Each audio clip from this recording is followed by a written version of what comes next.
Doctor Nimmala Ramanaidu గారు.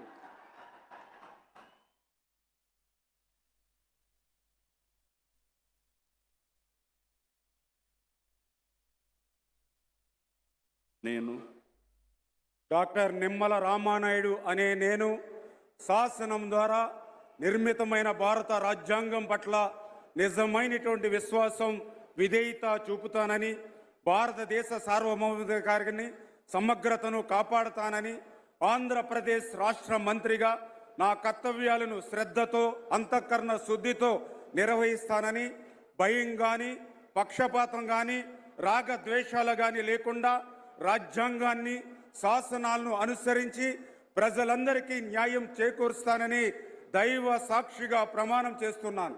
నేను doctor Nimmala Ramanaidu అనే నేను ఆంధ్రప్రదేశ్ రాష్ట్ర మంత్రిగా నా పరిశీలనకు వచ్చినా లేదా నాకు తెలియవచ్చినా ఏ విషయాన్ని నా కర్తవ్యాలను సక్రమంగా నిర్వహించేందుకు అవసరమైన మేరకు తప్ప ప్రత్యక్షంగా కానీ పరోక్షంగా కానీ ఏ వ్యక్తికి లేదా వ్యక్తులకు తెలియపరచనని లేదా వెల్లడించనని దైవ సాక్షిగా ప్రమాణం చేస్తున్నాను.